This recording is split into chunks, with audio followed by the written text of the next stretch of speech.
Hi and welcome to Connect the Dots, what to look for when touring an aged care home.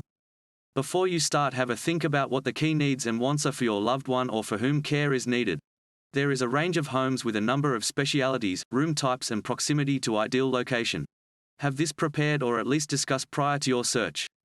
The very first thing, when gauging if this home is for you, is how you were received when making the tour. There is a couple of ways you can do this. You may make a booking through a web portal or via a central call team. On both options you should ask a couple of key questions. Have they got a vacancy? Can they accommodate your loved one's wants and needs? Call some of these out if possible to eliminate potential homes. Take note of how long a phone took to be answered. Was the consultant knowledgeable and attempted to ask good questions? Were you satisfied with the answers you received? That first impression and your gut instinct is really important. Once you have settled on a home or homes to tour, you need to ensure that you have gathered relevant paperwork to make entry smoother for your loved one. This can include National Screening Assessment Form, an original of EPOA document, Asset and Income Assessment Letter from Services Australia, or at very least a good idea of your loved one's assets and income. All of this information helps the care home make an assessment for suitability. The home will assess firstly if they can clinically accommodate your loved one's needs. Some comorbidities require additional equipment and staff. This specialization may be out of the home's skills set. The care home will also assess what accommodation options can be offered. This can be based on means and care needs. For example, if a secure unit is required but there is no vacancy, the home will not be able to offer a bed at that time. When arriving at the care home, you should take note of the entryway, front gardens, parking and access to public transport. If there are poorly kept gardens, cluttered car parking and basic untidiness, then the level of structure and support within the home may be lacking. Most providers have entry requirements. These may include having a rapid antigen test prior to entry, or at the very least photographed sign-in procedures. You may be asked to produce an up-to-date vaccination certificate. These requirements should be clearly stated at entry and discussed when you book the tour. At reception, a clear indicator that the care home has sound processes is that they are aware of your upcoming tour and they settle your party while gathering the team to do the tour. While waiting, look to see what activity is going on. What is the smell and visuals of the reception like? You can, again, pick up clues as to how well run the home is at this stage.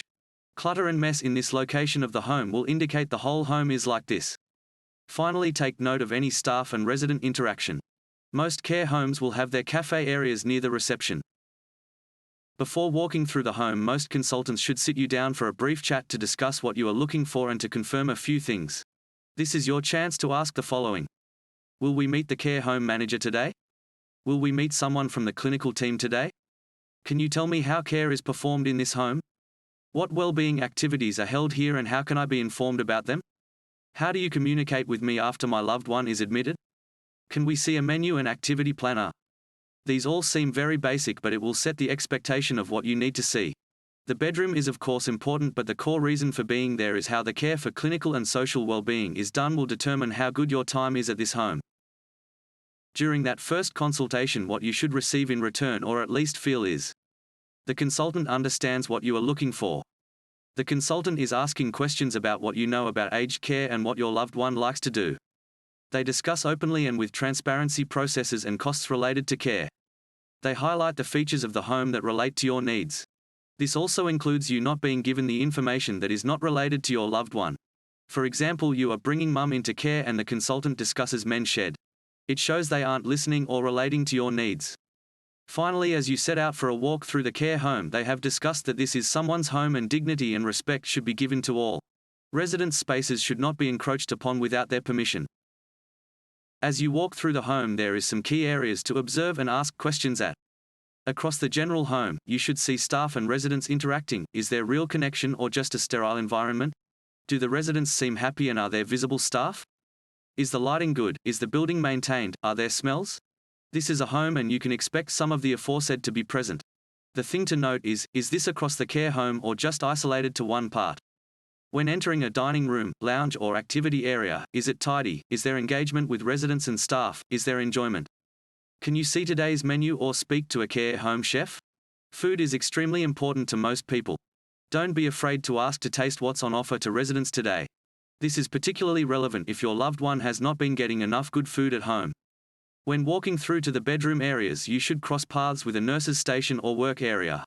It is important to ask how they go about medication management, how do they train their staff with the use of equipment, and how many different people can your loved one expect to deal with. Staffing ratios are a big issue for some. The bigger issue is for your loved one dealing with the endless turnover of new faces. Your loved one will settle quicker with familiarity, not constant change. When observing the room, you are checking to see if this would be comfortable for your loved one, not you. Some people thrive on company, so a shared room is ideal. Some like their own space, so a single room with bathroom fits better with them. You are better off checking how well maintained the room and the furnishings within are kept. Is the linen clean and how is the smell?